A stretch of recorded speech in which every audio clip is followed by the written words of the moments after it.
Bismillahirrahmanirrahim. Start with the name of Allah who is the most merciful and kindness.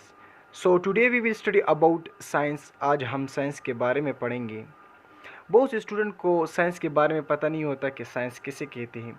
वो तो science को select करते हैं, choose करते हैं, मतलब उसको एक्चुअल मीनिंग का पता नहीं होता. तो आज हम पढ़ने की कोशिश करते हैं कि साइंस किसे कहते हैं. जैसे मैंने डिफिनीशन लिखा है कि the knowledge is obtained our observation and experiment is called science. यानी वो इल्म जो हमें हासिल होती है ऑब्जर्वेशन से, मुशाहिदे से एंड तजुर्बात और एक्सपेरिमेंट से, तजुर्बात से, तो उसे साइंस कहते हैं.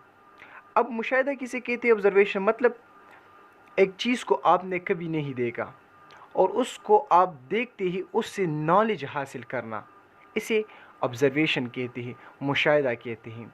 मतलब आपने 13 प्रो मैक्स मोबाइल कभी भी नहीं देखा, जब आप उसको पहली दफ़ा देखते हैं तो उससे आपकी जहन में नॉलेज आती है, तो इसे ऑब्जर्वेशन कहते हैं. और एक्सपेरिमेंट मतलब उस पर तजुर्बा करना, तो ये जो है साइंस कहलाता है. यानी वो इल्म जो हमें हासिल होती है किस चीज़ से? ऑब्जर्वेशन से और तजुर्बात से, एक्सपेरिमेंट से, तो इसे हम साइंस कहते हैं. Thank you so much.